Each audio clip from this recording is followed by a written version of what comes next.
Continuing Avery pretrial, State of Wisconsin Circuit Court, Manitowoc County, Branch 1, State of Wisconsin Plaintiff versus Stephen Avery, Defendant. Judge's decision. Case number 05CF381. Date August 22nd, 2006. Before the Honorable Patrick L. Willis, Circuit Court Judge. Appearances Ken Kratz and Thomas Fallon, both special prosecutors on behalf of the state of Wisconsin. Dean Strang, Jerome Buting, attorneys at law on behalf of the defendant. Stephen A. Avery, defendant, appears in person. The court. At this time, court calls the state of Wisconsin versus Stephen Avery, case number 05CF381. Will the parties state their appearances for the record, please? Attorney Kratz, State of Wisconsin, appears by Calumet County District Attorney Ken Kratz, appearing as special prosecutor. Also appearing as special prosecutor is Tom Fallon from the Department of Justice. Attorney Strang, Stephen Avery is here in person and is represented by Jerry Buting of Buting and Williams and Dean Strang of Hurley, Burrish, and Stanton. Good morning. The court. All right. We're here this morning for the court to issue its decision in a number of motions that have been filed. Following the decisions of these motions, the court will take a summary of the motions that are still outstanding just to make sure that they are all being dealt with.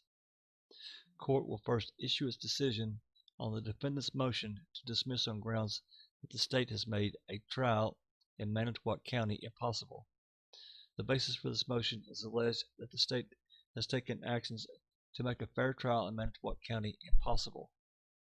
Specifically, the defendant refers to 8 press conferences that were conducted primarily by the Calumet County District Attorney and Sheriff.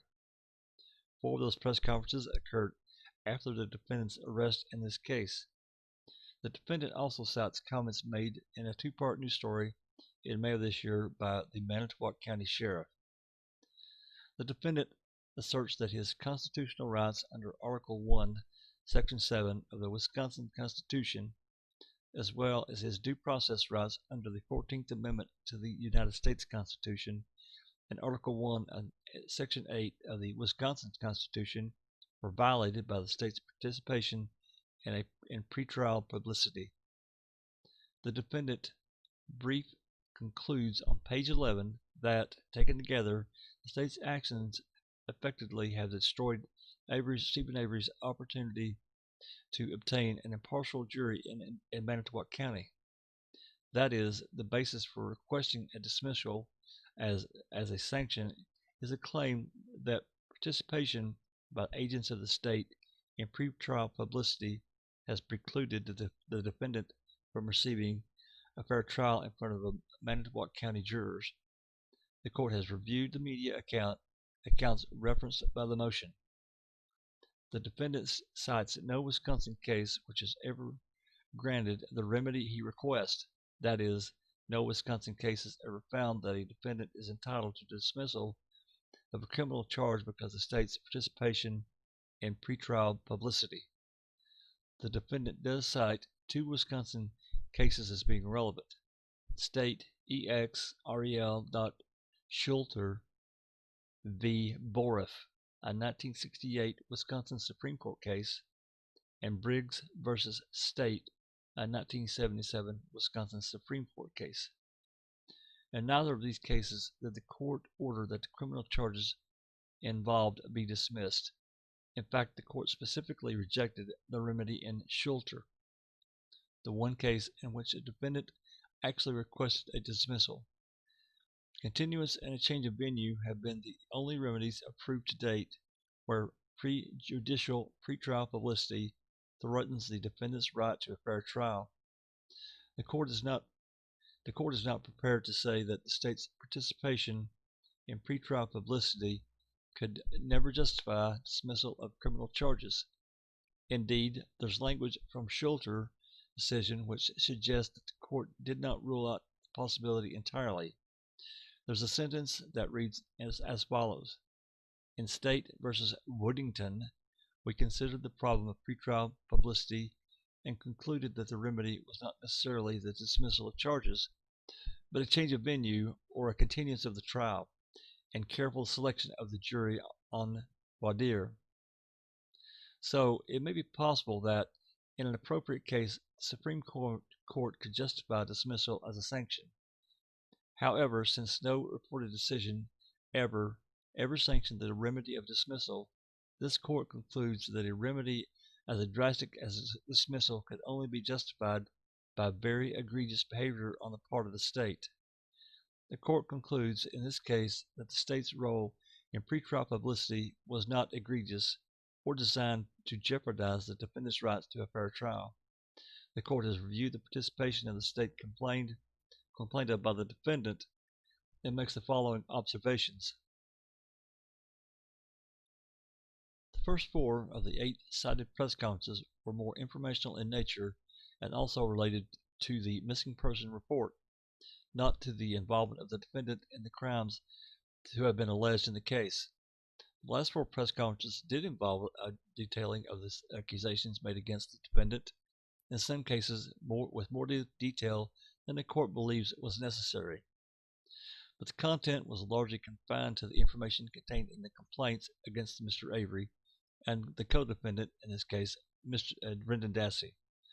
While the content was somewhat inflammatory in nature by virtue of the very allegations of fact, similar to the situation described in the Briggs decision, the information was largely available to the press and the public anyway, from the complaints which already were or soon to become public information. The court notes that the press in this case has given publicity to a number of pleadings and motions that have been filed, even before the court proceedings dealing with those pleadings.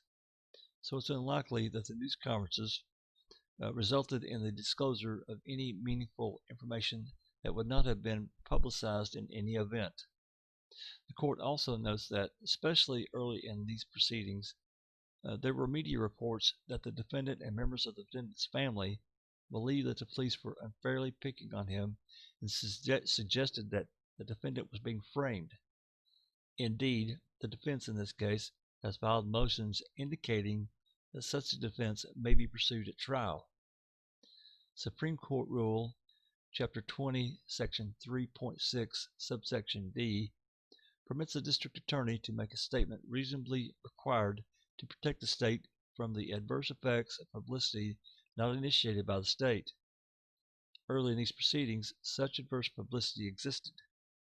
The state was reasonably entitled to respond to public allegations that it was basing its decisions on bias rather than evidence obtained. With respect to the 2-part news story involving the Manitowoc County Sheriff, the court notes that took place in May, a number of months before the scheduled trial date. At the outset, the court concludes that a number of the comments made by the sheriff were ill-advised, and the sheriff should not have participated in the interview, even in the absence of a prohibition order issued by the court. The court does conclude, however, that his participation was not so egregious or prejudicial as to justify dismissal of the charges. First, it had been previously reported, and the May reports reiterated, that the sheriff was involved in the wrongful prosecution of Mr. Avery back in 1985. The sheriff's testimony at the July 5 hearing in this case suggested he may still not be convinced that Gregory Allen is guilty and Stephen Avery is innocent in the 1985 sex assault. But the sheriff appears to be largely alone in that belief. As has been widely reported for some time, the state has not only conceded that Mr. Avery did not commit the 1985 crime, but the state has concluded that another man, Gregory Allen, did. Thus, any viewer of this report would have serious reason to question the sheriff's objectivity. To further balance this report, it concludes that prior statements from members of the defendant's family that law enforcement representatives were unfairly picking on the defendant's family. The sheriff's explanation as to why his department would have had no reason to frame the defendant may have been unfortunately worded, but the court is satisfied that the sheriff was trying to explain in an admittedly awkward way while allegations that his department was trying to frame Stephen Avery should not be believed. As the court has already noted, while the sheriff should not have granted the interview, his participation is somewhat mitigated by the perceived need to respond and publicize frame-up allegations on the part of the defendant and his family. A person viewing the report may well have come away from the impression that the sheriff believed that the defendant is guilty of the crimes charged in this case. That should not be any more surprising than the defendant's family, friends, and his attorneys in a civil case. Stephen Glenn publicly expressed their belief in his innocence in the same report.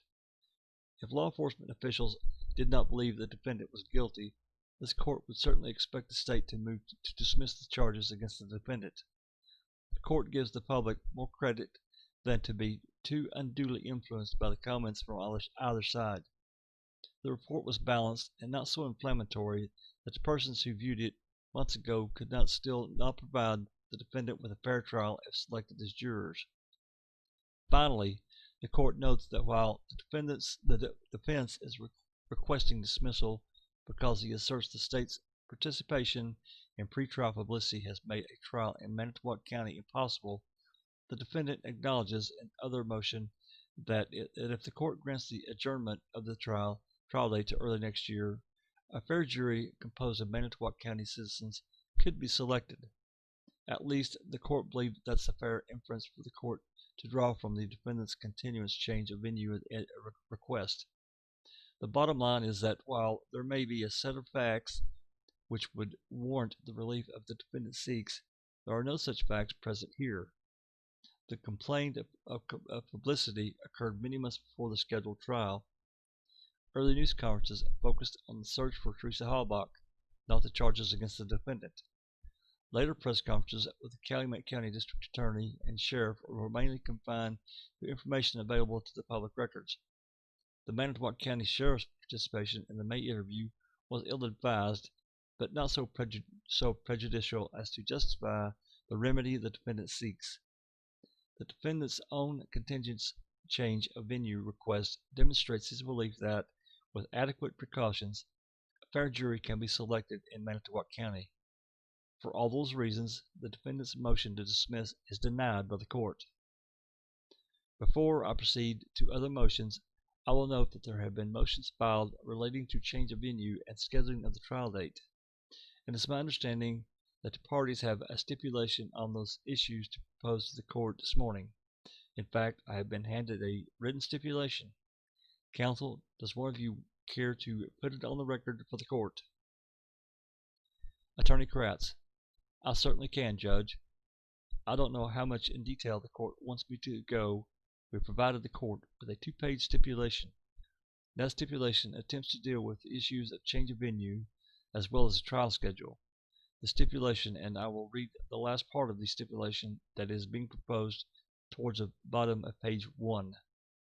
The parties, that is, the defense and the state, have agreed to the following. Number 1. The jury trial in this case will commence on or about February 5th, 2007. The parties continue to believe that the trial itself will last approximately 6 weeks. I note for the record that I'm paraphrasing when I appropriate in parts of the stipulation. Number 2, that the jury trial will be physically held in Calumet County Courthouse. Number 3, that the court has agreed upon and the county in which the jury will be selected. The parties have identified and have agreed upon that jury pool, and the court may wish to comment on that thereafter. The stipulation is proposed by myself and Mr. Strang, both as lead counsel for the relative parties. The stipulation includes acquiescence by Mr. Avery and a statement as to the waiver of right to be tried physically here in Calumet County, and also includes a statement of the Halbach family by Tim Halbach, a representative of the Halbach family. I should note that the purpose of the stipulations, or at least in part, as well as the Halbach's acquiescence, is based upon the Halbach family's ability to now fully participate, if they choose, in all aspects of a jury trial, as the physical location would be within the Calumet County. Attached to the stipulation includes proposals from the Sheriff Poggle with the agreement of the Manitowoc County Sheriff's Department. This sets forth reasons why Calumet County is a preferred venue or preferred place of a trial in this case. As to issues of security, transport, and the physical evidence which is being held in the Calumet County Courthouse. Lastly, there is correspondence from Mr. Rollins, who is Corporation Counsel acting on behalf of Manitowoc County. This county, that is, Manitowoc County, has requested that this court adopt this stipulation based upon the physical amenities that the Calumet County Courthouse may have, Mr. Avery's location, the physical evidence, again, and the participation of the Halbach family. For all those reasons, and the reasons previously provided in more details to the court, including this proposal having been made by me back in, I believe it was February of this year, the parties jointly, that is, Mr. Avery, his lawyers, and the state, is asking the court to adopt the stipulation. The court, Mr. Strang, Attorney Buting. Counsel recited the stipulation's terms. In their essence, he did it fairly, he did it accurately, but for one small item on which he misspoke innocently, and that is simply that Mr. Avery has agreed in writing here not to be tried in Manitowoc County physically. The trial will take place in Calumet County, but it would be a Manitowoc County in which he had the right to insist upon the physical location of the trial. And he's agreed to insist we try the case in Calumet County Courthouse, just as counsel explained. The court. All right. I will note there were some written modifications to the third paragraph in the stipulation.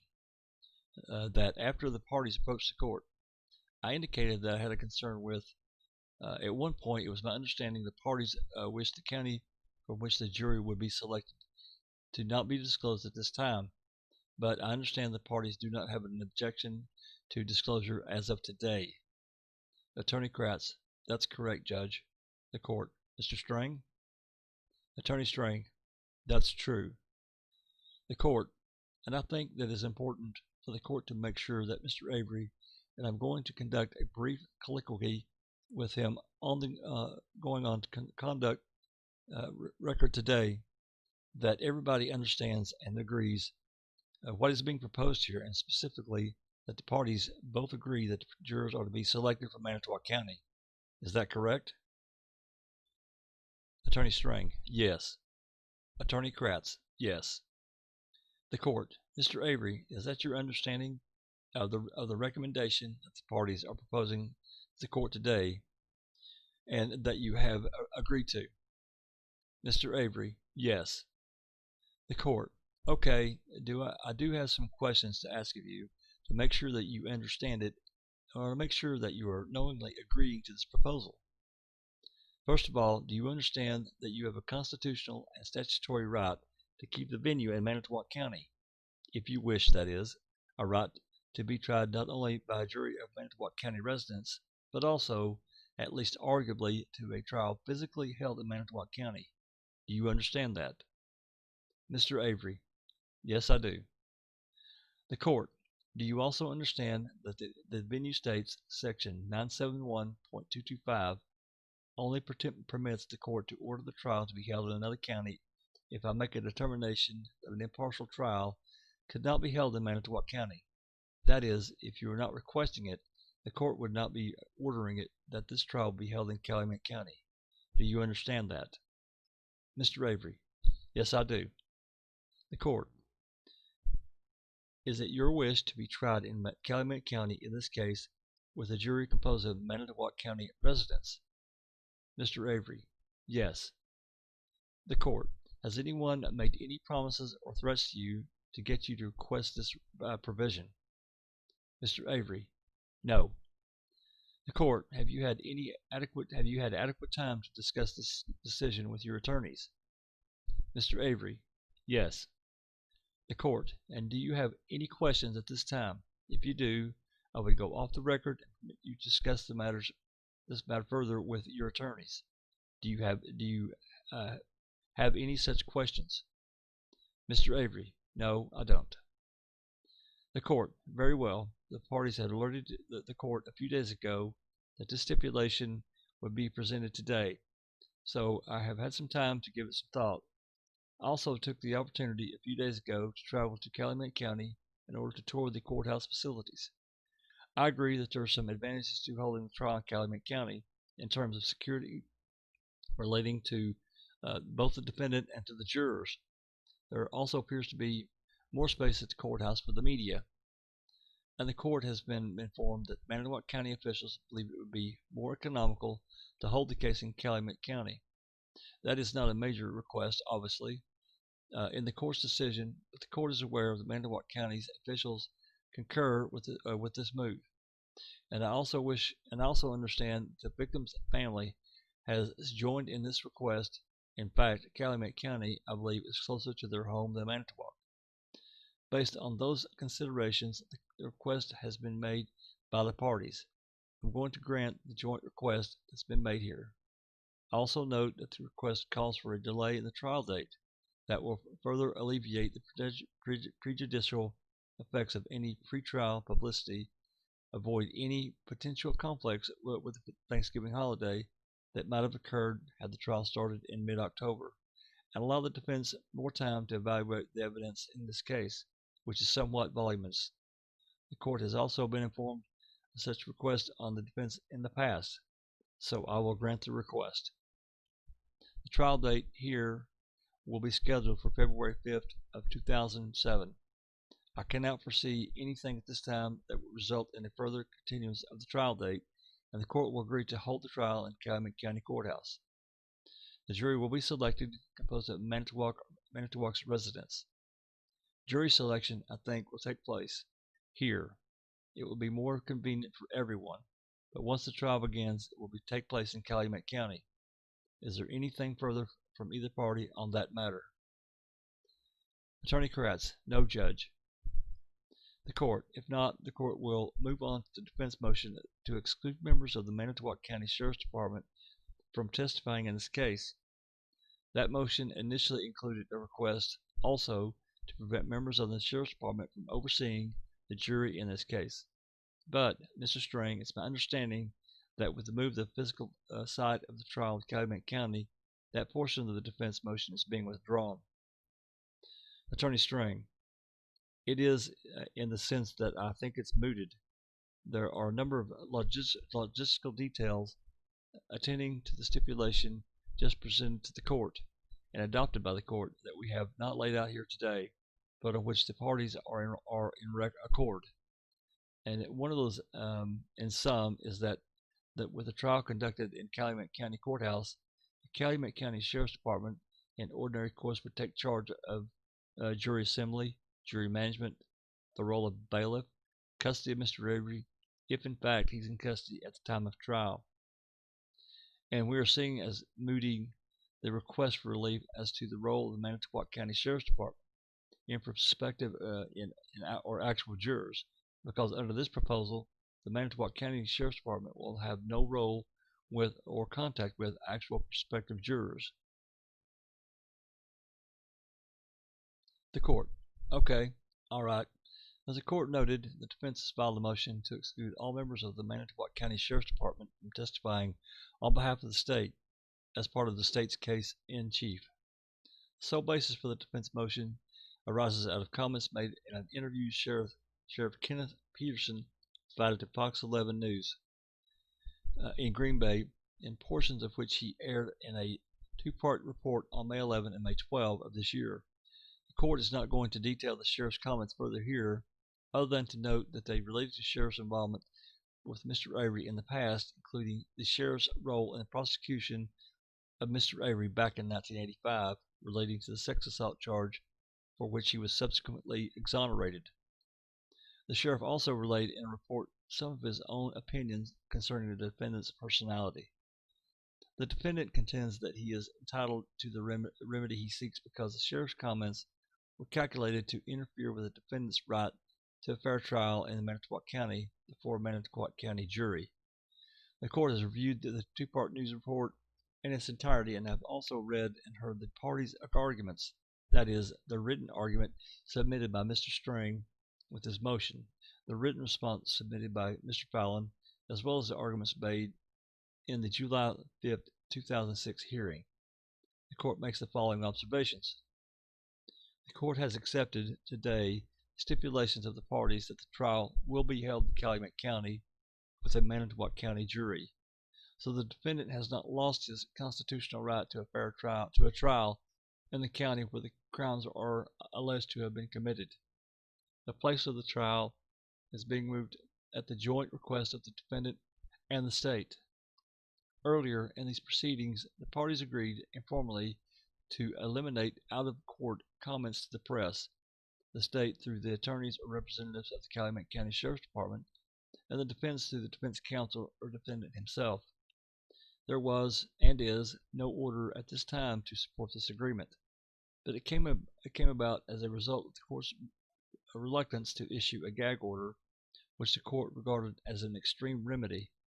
The court felt that this agreement, along with the admonition to the parties to comply with Supreme Court Rule Chapter 20, 3.6, would address the concerns initially raised by the defense.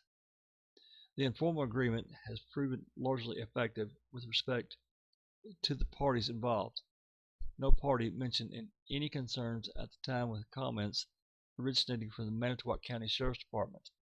The court did not issue any type of gag order, and the sheriff's comments in this case did not violate any such order. There is no evidence that the sheriff initiated contact with Fox 11 News. Representatives of that organization apparently contacted him for the interview. Nevertheless, the court does believe that the comments were inappropriate coming in context of these court proceedings, and the sheriff should have used his own discretion to avoid such comments. Those comments fell within the scope of the type of publicity that the parties had agreed to stop, and had the potential to jeopardize the defendant's right to a jury of Manitowoc County jurors. Whatever the court's decision is on the defense motion, the court believes that the care should be taken to make sure such comments do not occur again before the trial in this case. The court knows that the comments involved were those of the sheriff alone. His department does not have control of this investigation, and the court has not been presented with any evidence to suggest that any other member of the Manitowoc County Sheriff's Department who participated in the investigation in this case has been directly or indirectly influenced in any way by the sheriff. The court notes that the sheriff has announced his intention to retire at the expiration of his term in early January of next year. The court makes the following conclusions. The court is unaware of any precedent for granting the remedies the defendant seeks where no court order was violated. The case cited by the defense, which sustained the drastic remedy of the exclusion of evidence, involved violation of either a court order or discovery statute. Participation by representatives of the state in pretrial publicity has only been used in purported cases as grounds for change of venue or a continuance. There is even less reason in this case to exclude evidence from members of the Sheriff's Department who did not themselves participate in any alleged improper comments. The court further notes that the report was a one-time and two-part news item on one television station in May, approximately 9 months before what now will be the scheduled start of the trial. The court agrees that the comments made were inappropriate in the context of the court proceedings and did constitute a threat to the defendant's right to a fair trial before a Manitowoc County jury, although the court has earlier today accepted the stipulation for the parties to have this case heard by a Manitowoc County jury. While the attorneys did not cite concern over the comments from the County Sheriff's Department, that is, Manitowoc County Sheriff's Department, at the time that they reached their informal agreement to refrain public comment in the case, the comments should not have been made. To make sure that there are no further problems of this nature, the court is going to issue an order prohibiting members of either Manitowoc County Sheriff's Department or the Calumet County Sheriff's Department from making any further public comment concerning this case or the defendant, Stephen Avery, until the trial is concluded. The court is satisfied that the adherence to the attorneys to Supreme Court Rule Chapter 20, 3.6 precludes the need for any such order to apply to counsel. I'm directing the counsel for the defense to draft the order and submit it to the counsel for the state before submitting it to the court for signature. Because the court concludes that the other remedy sought by the defense, that is, the exclusion of the testimony by members of the Sheriff's Department of Manitowoc County, is not warranted, that portion of the defense motion is denied.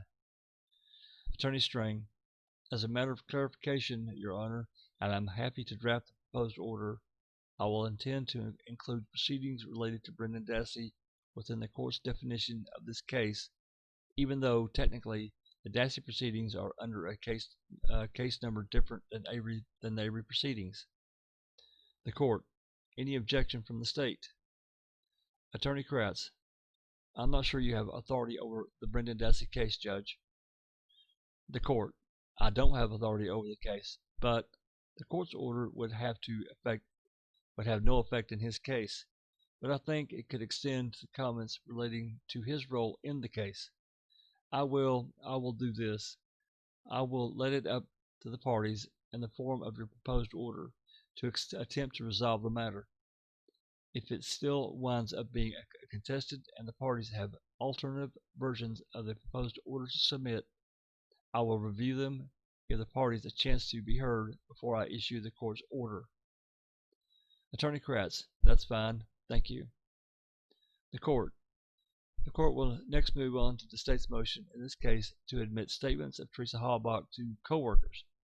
The state seeks to admit certain statements which Teresa Halbach allegedly made to co-workers in October of 2005, relating to her observations during an earlier visit to the defendant's property and her state of mind based on those observations. The defense opposes the admission of these statements. The admissibility of evidence which the state seeks to introduce involves issues relating to hearsay, relevance, and the defendant's right to confront his accusers. The court will address each of these issues independently as they relate to the statements which the state seeks to introduce. First of all, with respect to hearsay, the state asserts that Teresa Halbach's statements relating to both her perceived observations and her state of mind fall under a hearsay exception contained in Section 908.045, Section 2, that the statute provides in relevant part as follows. The following are not excluded by the hearsay rule if the declarant is unavailable as a witness.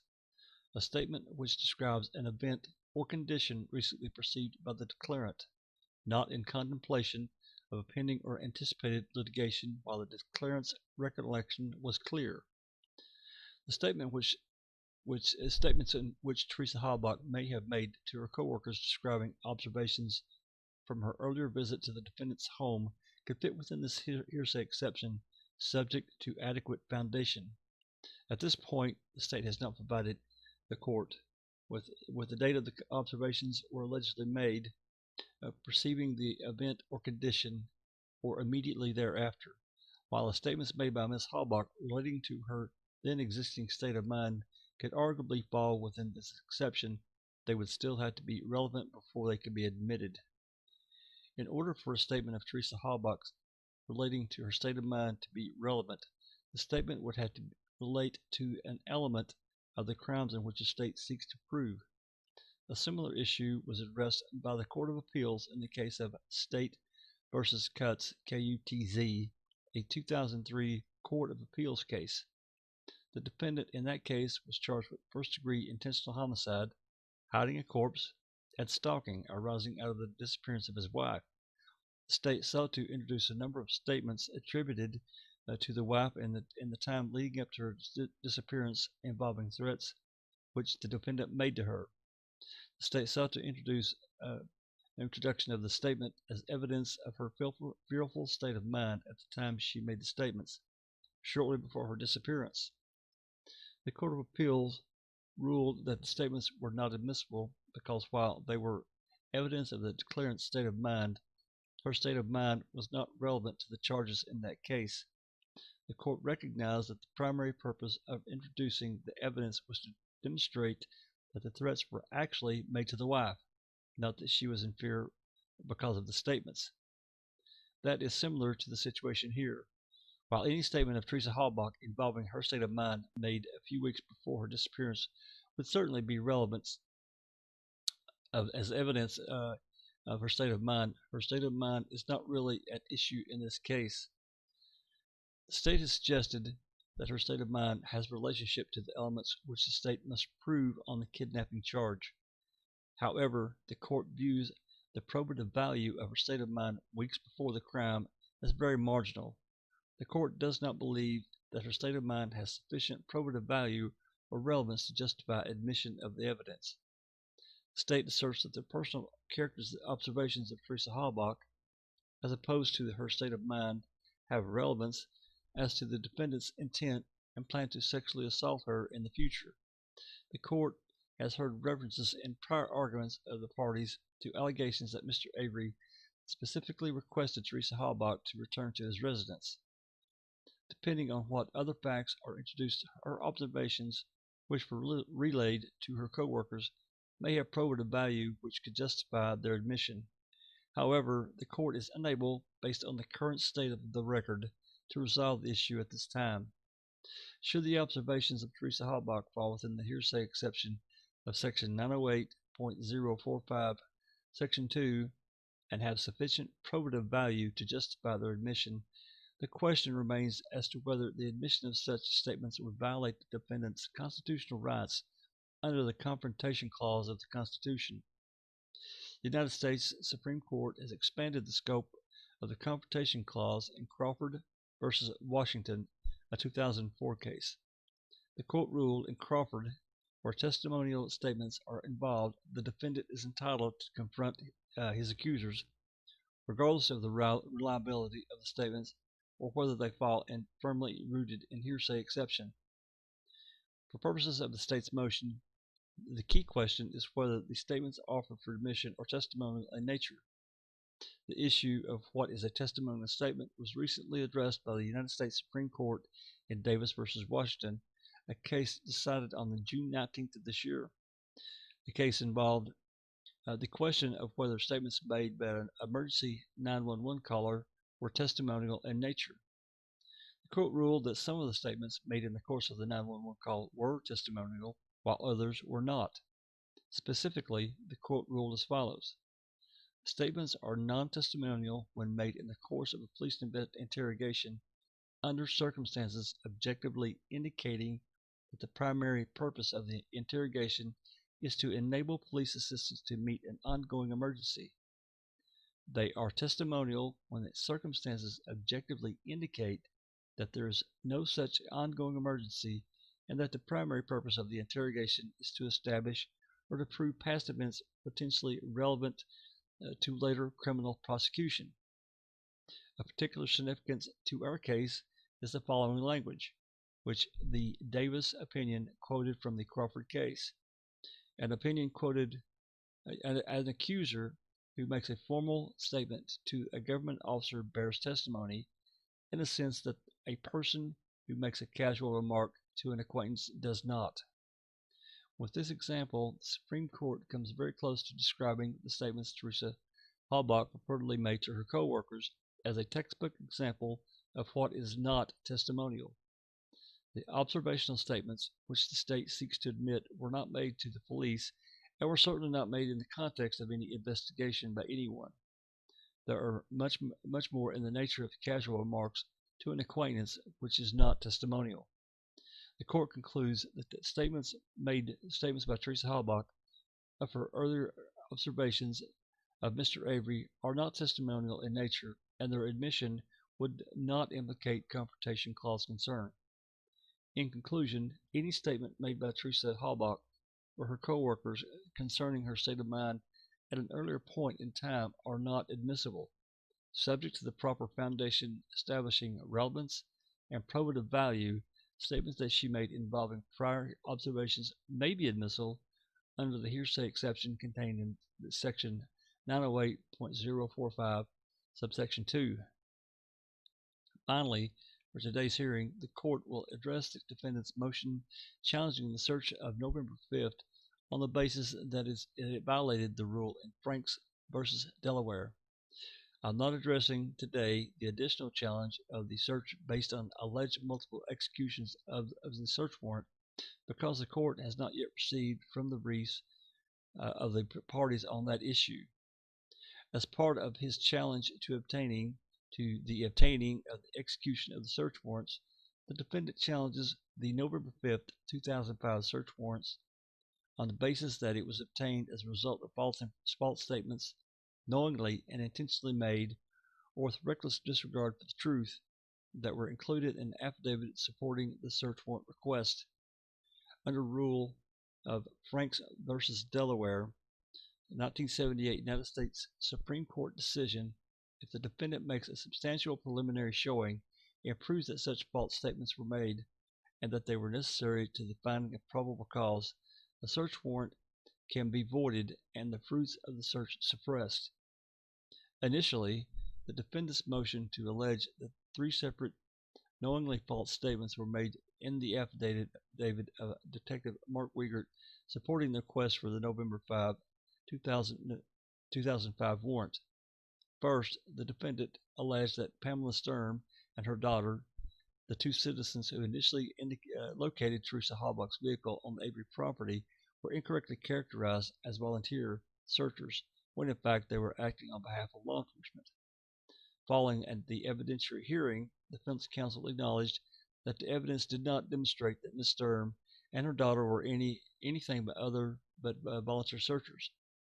The motion goes on to allege, however, that the affidavit falsely claimed that the volunteer searchers located the vehicle matching the description of the vehicle owned by Teresa Halbach at the Avery Auto Salvage. Further, the defendant alleges that the affidavit falsely represented the searchers provided a complete VIN from the vehicle, when in fact searchers were only able to identify 10 of the 17 characters of the vehicle identification number. While acknowledging that Detective Remaker was able to obtain the full VIN of the vehicle when he responded to the scene, the defendant's motion further alleges that Detective Remaker did not have a search warrant or consent to be on the property, and his complete identification of the VIN can, therefore, not be considered because it was illegally obtained. The defendant concludes that if the false information and Detective Remaker's identification are excised from the affidavit, it lacks the required level of probable cause to justify the issuance of the November 5 warrant. The state asked the court to deny the motion for the following reasons. First, the allegations made in the defendant's motion do not constitute a substantial preliminary showing justifying an evidentiary hearing under the holding of the Franks case. Second, that Stephen Avery lacks standing to challenge the searches of any portion of the Avery Auto Salvage Yard other than his trailer, residence, and the detached garage, because he has not demonstrated a reasonable expectation of privacy in other portions of the Avery salvage property. Third, that no intentional misrepresentations were made in the affidavit. Fourth, even if the challenged information is excised from the affidavit, it still contains sufficient probable cause to justify the issuance of the November 5 warrant. And finally, that Stephen Avery lacks the standing to challenge the information gathered by Detective Remaker when the detective responded to the scene on November 5, because whether or not the Detective Remaker was legally on the premises, Mr. Avery had no reasonable expectation of privacy, either in Teresa Halbach's vehicle or the portion of Avery salvage property on which Detective Remaker was present. The court will first address the state's claim that the defendant has not made a substantial preliminary showing entitling him to the hearing on the alleged Franks violations. When a defendant alleges that a search warrant is based on knowingly false information, the United States Supreme Court held in Franks versus Delaware that the following procedure governs. Where the defendant makes a substantial preliminary showing that a false statement knowingly and intentionally, or with reckless disregard for the truth, was included by affiant in the warrant affidavit, and if the alleged false statement is necessary to the finding of probable cause, the Fourth Amendment requires that a hearing be held at the defendant's request. In the event that at the hearing the allegation of perjury or reckless disregard is established by the defendant by preponderance of the evidence, and with the affidavit's false materials set to one side, the affidavit's remaining content is insufficient to establish probable cause. the search warrant must be voided and the fruits of the search excluded to the same extent as if probable cause was lacking on the face of the affidavit.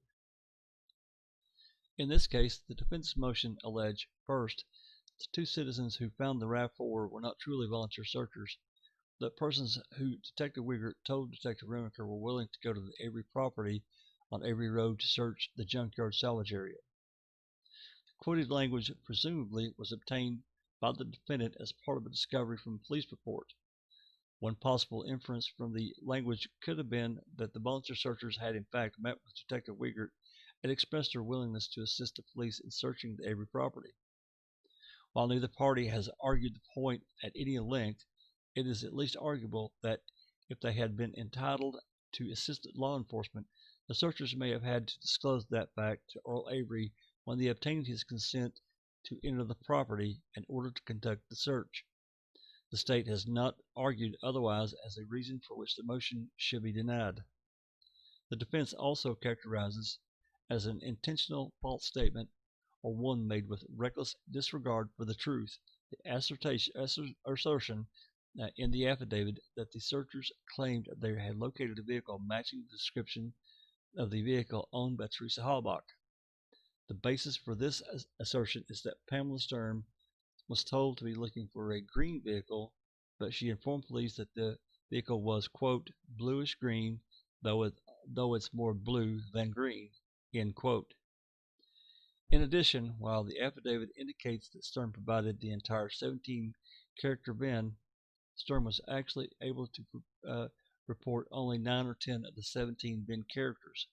She was not in a position to see the remaining characters. Detective Wiegert acknowledged in his testimony that the portion of his affidavit indicating that Patricia Sturm provided the entire VIN was incorrect.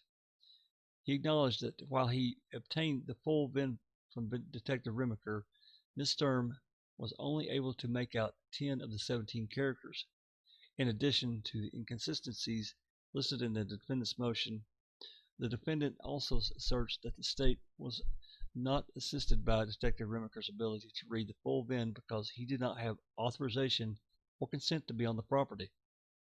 The court was initially inclined to conclude that the defendant's motion did constitute a substantial preliminary showing that false statements had been intentionally included in the search warrant, which called into question the level of probable cause needed for the issuance of the warrant. And had Pamela Sturm, or I believe it's Pamela Sturm, and her daughter had been acting as agents of the state, their discovery of the RAV4 and its identifying information, which formed an important basis for the issuance of the warrant, may have been subject to suppression. As the state correctly points out, however, a close reading of the defendant's motion reveals no substantial preliminary showing that Sturms were acting as agents of law enforcement. The motion does refer to a scheduled meeting of volunteers, which apparently never took place. But there is no assertion that the Sturms had any specific relationship with any member of law enforcement. Indeed, the defense conceded at the conclusion of the hearing that no evidence introduced added anything to the allegations in the original motion. In addition, while the motion describes Detective Remaker's entry on the property as unauthorized and non-consensual, which apparently it was, there's no assertion in the motion that Stephen Avery had any legitimate expectation of privacy over either Teresa Halbach's vehicle or the portion of Avery's salvage property on which the vehicle was located. If Detective Remaker's presence on the property had violated Stephen Avery's reasonable expectation of privacy, it could perhaps be argued that the failure of the affidavit to disclose his unlawful presence is a material, intentional omission which could support a Frank's claim under the Wisconsin Supreme Court decision in State versus Mann, M-A-N-N. However, since there is no assertion in the motion that the defendant had a legitimate expectation of privacy over the area in which the Halbach vehicle was located, Detective Remaker's lack of permission to be on the property does not measurably contribute to the substantial preliminary showing required as a prerequisite for a hearing on the defendant's Frank's motion. The court concludes that the state is correct the motion does not make a substantial preliminary showing entitling the defendant to a hearing on the Frank's claim. While the defendant may not have been entitled to a hearing on his Frank's motion, the court nevertheless conditionally granted one. The evidence introduced at the hearing further supports the conclusion that there was no Frank's violation in this case. The defense acknowledges that the volunteer searchers referred to in Detective Rieger's affidavit truly were volunteer searchers. Thus, there was no basis upon which to delete their discovery of the Teresa Halbach's vehicle from the Rieger affidavit. While one can argue whether or not Detective Rieger was justified in using the term matching in the affidavit, the Sturms clearly did discover a vehicle which was very similar in appearance to Teresa Halbach's vehicle, and which turned out to be an exact match.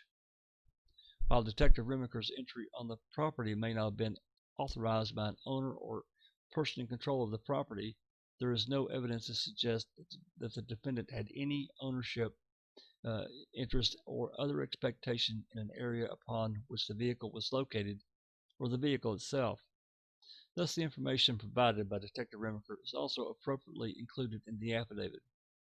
With all this information included, there is no question but that the affidavit was sufficient to justify the issuance of the November 5, 2005 search warrant. The state also asserts in its written argument that Stephen Avery has no standing to challenge any of the searches that were subsequently concluded at the Avery Auto Salvage Yard, including the searches of the burn barrel, burn pit, the RAV4, or any of the other buildings located on the property, with the exception of Mr. Avery's residence and detached garage. Resolution of this argument is not necessary to the court's decision on the Franks issue. The court concludes that this argument is more appropriately addressed in the portion of the defense motion challenging the multiple executions of the original search warrant. For the reasons stated, the defense motion to suppress the fruits of the November 5, 2005 search warrant on the grounds that it was issued in violation of Franks v. Delaware is denied. Those are all the decisions on motions the court has today. I did want to take a brief inventory of what I understand to be the outstanding motions to confirm the status of those motions at this time. The state has filed a motion concerning the admissibility of DNA evidence, and it's my understanding that at least at one point the parties were working on a stipulation to resolve that motion. Counsel, where are we on that motion? Attorney Kratz, I understood, Judge, if there was going to be a challenge to whatever it was Mr. Gahn had presented, that Mr. Buting was going to alert us to that. Attorney Buting, that's correct, Judge, and Mr. Gahn has been trying to compile some additional requests that I had made regarding those tests and has not yet complied with that. And once we receive that, I anticipate we'll be in a position to either agree or not. The court. All right. I would like to have a date by which the court will be notified either that the motion is going to be contested or that it's resolved. Attorney Kratz, Judge, would the court be willing to adopt a scheduling plan that Mr. Buting has 30 days after the receipt of our discovery? Mr. Gahn is meeting with Mr. Fallon and myself tomorrow. We should have an idea as to that date. Certainly won't be any later than perhaps mid-September. Nevertheless, Judge, Mr. Buting believes that he can have that done within 30 days after the receipt. The court, when you say receipt, is that what's going to happen in the next couple of days? Attorney Kratz, no, Mr. Gahn will be in meetings with us, and what I'm suggesting is that we can, if you wanted to, set a date certain for that. We can have that to him, let's say by the 15th of September, Mr. Buting alerting the court as to any challenges by the 15th of October. That should give us plenty of time. The court, all right, so Mr. Buting, with the understanding that you're going to get the information by September 15th, the October 15th is acceptable to the defense? Attorney Buting, yes, that's fine.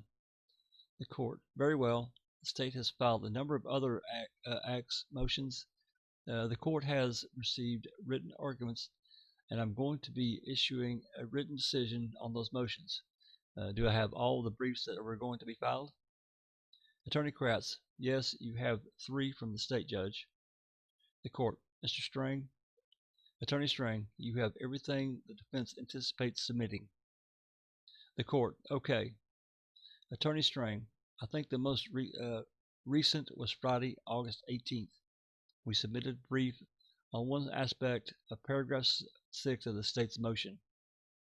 The court, all right, and I understand that each party has filed a motion. The defense has filed a motion to admit evidence regarding the defendant's prior wrongful conviction. The state has filed a motion to exclude it. Where are the parties on these motions? Attorney Kratz, I note that a stipulation was proposed, Judge. I think even Mr. Strang may have provided us with the first suggestion as to that stipulation. This kind of goes on the same track as the stipulation regarding evidence of the victim history. That stipulation is exchanged as well.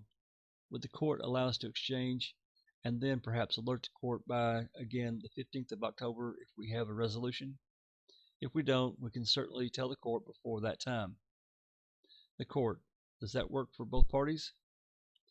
Attorney Strang, yes, I followed the court's lead. I submitted a proposed stipulation on the wrongful conviction evidence that really also looks like an offer of proof. It's fairly detailed, and I gave the state a written draft of that document either on August 9th or August 10th when we were last here in court. I don't see any difficulty in having that issue resolved until October 15th on our present schedule. The court, all right. So with respect to that issue and the issue of the victim's history, the parties will notify the court by October 15th. Either of you have an agreement or that you don't, and if it requires the court's resolution. Attorney Kratz, I'm sorry, we should probably be using the 16th. The 15th is a Sunday. The court, all right, the 16th. Attorney Kratz, and if it makes that much difference, 16th I think is the court. I will use that for the DNA evidence issue as well. Attorney Strang, okay. The court, with respect to the suppression of motion regarding Marinette County statements, I have received briefs from both parties, but it's my understanding that there may be a related issue with parties want to alert the court to. Attorney Fallon, yes, Judge. After reviewing the counsel's brief on the matter, the thought occurred to me that I think each counsel would like to be heard. If the court, for one reason or another, decides to suppress the statement obtained by the Marinette County Sheriff on Saturday, November 5th, from the point of contention, we would like to be heard as to whether the subsequent statements obtained on November 6th ought to be suppressed as well. And that's because there's a different set of arguments on issues presented. The other party really briefed those this time around, waiting and preferring to see if there was a need. So I think each counsel would reserve our right, if we may, to address further those issues if and only if the court finds anything suppressible on the November 5th statement. The court, Mr. Strang, is that a fair statement? Attorney Strang, that's been the defense intention from the start, both on the motion to suppress statements after the point of contention, as Mr. Fallon puts it, on November 5th, 2005. And I might add on the Fourth Amendment suppression motions, as to which Mr. Buting took the lead role, I think the court properly ought to decide on is the exclusionary right, the exclusionary role rightly invoked here? Does it have a role to play? If it does, we can be heard later, both parties, on the scope of exclusion, on what potential evidence would derive from any unconstitutional conduct by law enforcement. And I will add, if it's not out of the realm of possibility that the state or defense might wish to offer some evidence on the scope of application in the exclusionary rule, although it's quite possible that just would be a matter of written or oral argument. So not only am I in agreement with Mr. Fallon on this point, it's really been my intention from the start, as I think a much more orderly and measured way to proceed on those issues. The court, all right. So whether or not the parties are going to be looking to make further argument or possibly even introduce additional evidence will depend on the court's decision. and the parties are both asking the court at this time to only make a decision with respect to the November 5 statements. Is that a fair summary? Attorney Fallon, yes. Attorney Strang, and they're, yes it is, and they're just to endorse the suggestion the court made during the August 9th and August 10th evidentiary proceedings. There's no challenge to the admissibility of Mr. Avery's statements on November 5 prior to, again, as Mr. Fallon puts it elegantly, the point of contention, and we both have briefed where exactly that arises in the recorded interview. The court, all right, there is a defense motion filed some time ago entitled, it's actually not a motion, but a notice concerning interference with the right to counsel. I've been led to believe a number of times that it's been resolved, but still, it's still technically hanging out there. Attorney Strang, well, it is resolved. It was not a motion or request for relief. It was a notice of concern. Since I had the concern on June 16th, I treated that deadline as one by which I ought to raise the concern in good faith. I did. The state provided me with information it promised about the inmate at issue. His name is Orville Jacobs. I'm satisfied at this point the information I've gotten from the state. I don't perceive a Sixth Amendment right to counsel concern arising with respect to Mr. Jacobs. Of course, if future information comes to light or future events warrant it, I will raise the concern again, but I don't anticipate either of those events coming to pass. The court, all right, since it was entitled a notice and not a motion, I don't believe there's any need for a formal withdrawal document or anything like that. Attorney Strang, but neither is there any need for a ruling. The court, all right, then with respect to the defense motion to suppress the fruits of the search or searches based on multiple execution of the search warrants, those written briefs are due September 13th. Attorney Strang, yes, it's a simultaneous exchange, as I understand it, of one round. The court, for my benefit, and I haven't seen the written arguments yet, but it appeared to be possible, based on the way evidence came in, that there could be a different lines of arguments relating to the different individual searches. Are their briefs going to be structured such that different searches are addressed individually? Attorney Buting, I suppose we could do it that way. I anticipate, really, if the court can recall from the testimony, I anticipate that the major point of contention is going to be after the first 3 hours or so search was made on the night of November 5th, Saturday night.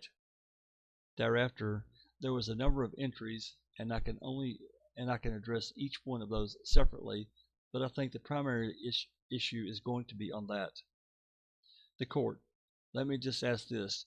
I don't want to tell each party, whether either party, how to argue their case, but if you have arguments that relate to some searches and not others, please let those be differentiated in your briefs so that I know you are trying to argue. Attorney Buting, okay. The court, and then there's also the state's motion regarding statements to other inmates. I believe I've recently received a written brief from the defense on that. Is there anything more coming from the state, or do I have everything I'm going to have on that? Attorney Kratz, we just talked about that, Judge. We will discuss that in detail tomorrow, and if the court would allow us an opportunity, perhaps on the 13th of September, we can get to that to the court as well. The court, all right. Any objection from the defense? Attorney Strang, I don't. There's an issue that's under seal, or we have treated it as sealed to date. The court, very well. I will give the state until September 13th, then to respond. Attorney Buting, Judge, could we turn just for a moment to the multiple execution of the search warrant issue? As the court framed it, I don't know whether that the way the arguments may come out then might really be more amenable to reply by either party as well. In the event that the state has certain arguments on certain searches and not others, or what I have likewise, it might be easier just to reply to them rather than to try and anticipate. Each of us anticipate what the arguments of the others would be. We have a little bit more time to do that now, and I just raised that as one way of resolving that. The court. Mr. Fallon? Attorney Fallon. Yes, thank you. It seems to me that the way the defense pled the issue and proceeded with its proofs that the issue has been fairly well narrowed to complain of the searches occurring to Mr. Avery's trailer and garage starting on Sunday the 6th until the second subsequent warrant was obtained late afternoon, I believe, on the 9th. Those were the issues which were the subject of the testimony, and it seems to me that that's the context in which the case is going to be argued. So I'm not really sure we need to separate out the searches per se, other than, as the testimony reflected, there was, an entry on Sunday, for instance, and one or two on Monday, and then one on Tuesday, that type of itemization or reflection. I'm not sure it's to our benefit to separate them out any further, because as I reviewed the case law in preparation for writing this brief, it's not much. It's not the issue really, and I don't know if we really need to reply and counter reply on what we have to you. It seems to me that it's been narrowly pled and the testimony was narrowly produced. So I'm not sure we have a whole lot of range of other searches at issue, so to speak. The court. Let's do this. After each party receives a copy of the other party's brief, if either party feels there's a need to reply, you can ask the court for permission in writing just to fax it to me. I will take it up at that time. Attorney Strang. Thank you. The court. I would also ask that on that issue, I think I mentioned it before, I did not have access to our law library or my online law library to all the secondary sources that necessarily relate to that issue. So if you're going to be citing any secondary sources, please give me copies.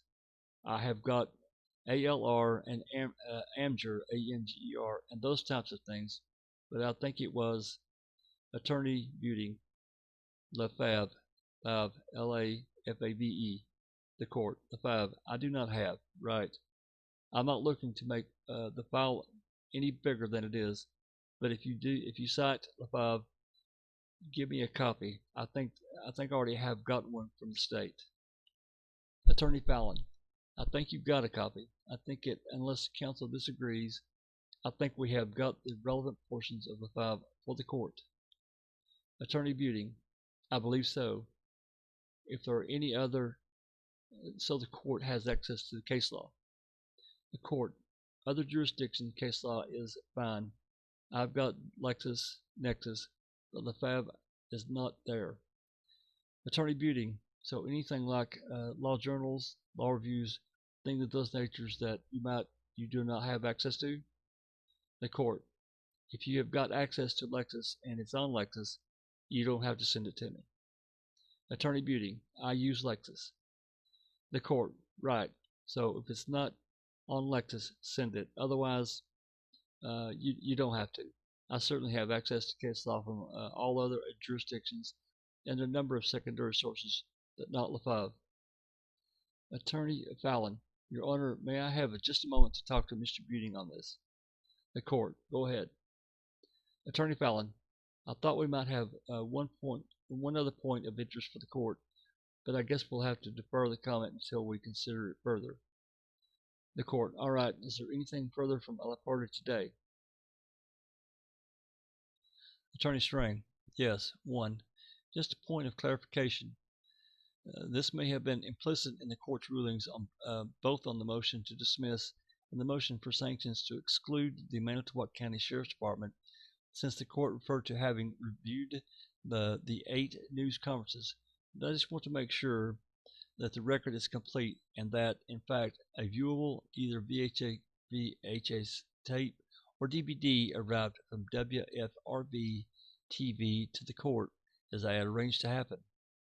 The court. Yes, the VHS tape arrived and that's workable. Attorney Strang. Terrific. Second, I anticipate some further motions, not just motions, in the mind. Conceivably, for example, some discovery that I received was received at my office. I have lost track of the dates now, but it's more than a week and less than 2 weeks ago. Some new discoveries suggest a further non-evidentiary motion. It's also entirely possible, as Mr. Dassey's case proceeds here, that an issue may arise under Samuels, under State versus Samuels in this case. We can't know this at the juncture of the proceedings in Mr. Dassey's separate case. But what I would propose is that I treat the October 16 deadline as a good time to file any other motion other than an in line issue properly addressed much closer to trial, that has arisen with new discovery or new information or new events since June 16th. For that matter, September 13th, I also could retreat as a date for raising any new issues. I know there's at least one that I intend to raise, so that's disclosure. And I guess also jointly request that the court fix a date for me to do that or accommodate new issues that have arisen. The court, Mr. Kratz. Attorney Kratz, we're going to need a scheduling conference anyway, Judge. We talked about jury questionnaires. We talked about exchange of experts and some other definite scheduling order from the court. And whether the court wants to do that by phone conference or at least schedule that meeting or wants to set that meeting, we're certainly amenable to that. The court, all right, because of the contemplated adjournment of the trial date, I didn't give that much attention as I might have before today. I agree that we're going to need a scheduling conference at some point to establish timelines for the filing of motions in limine, jury questionnaires, those types of things. Do either of the parties have any suggestions about when we should effectively be completed? Attorney Strang, well, we'll know where we are on some of those things on October 16th, particularly DNA and the wrongful conviction, the victim's history information. Attorney Kratz, perhaps later that week, Judge. We know it's blocked off on our calendar, so the court. I know I have got time that week. All right, I'm having the clerk get my calendar. Attorney Kratz, could either be that Thursday or Friday? Those work best for us, Judge. The court, Thursday the 19th, morning or afternoon? Attorney Kratz, morning would be just fine. The court, should we say 10 o'clock? Attorney Beauty, that's fine. Attorney Kratz, that's good, Judge. Thank you. The clerk, what date was that? The court, October 19th. Attorney Kratz, will that be on the record or in chambers, Your Honor? The court, I will notify you about that a little closer to the date, whether it will be on the record or simply scheduling conference, or something that involves going on the record. For now, it will be an off the record scheduling conference, but I'm going to hold the time in the event there's anything to do with on the record. Does either party have anything else that needs to be addressing? Attorney Strang, so we'll address deadlines for further motions on the whole sort of schedule before the trial at that point. The court, yes. Attorney Strang, fine. Anything else today? Attorney Kratz, no, Judge. Thank you. The court, if not, we're adjourned for today. Proceedings concluded.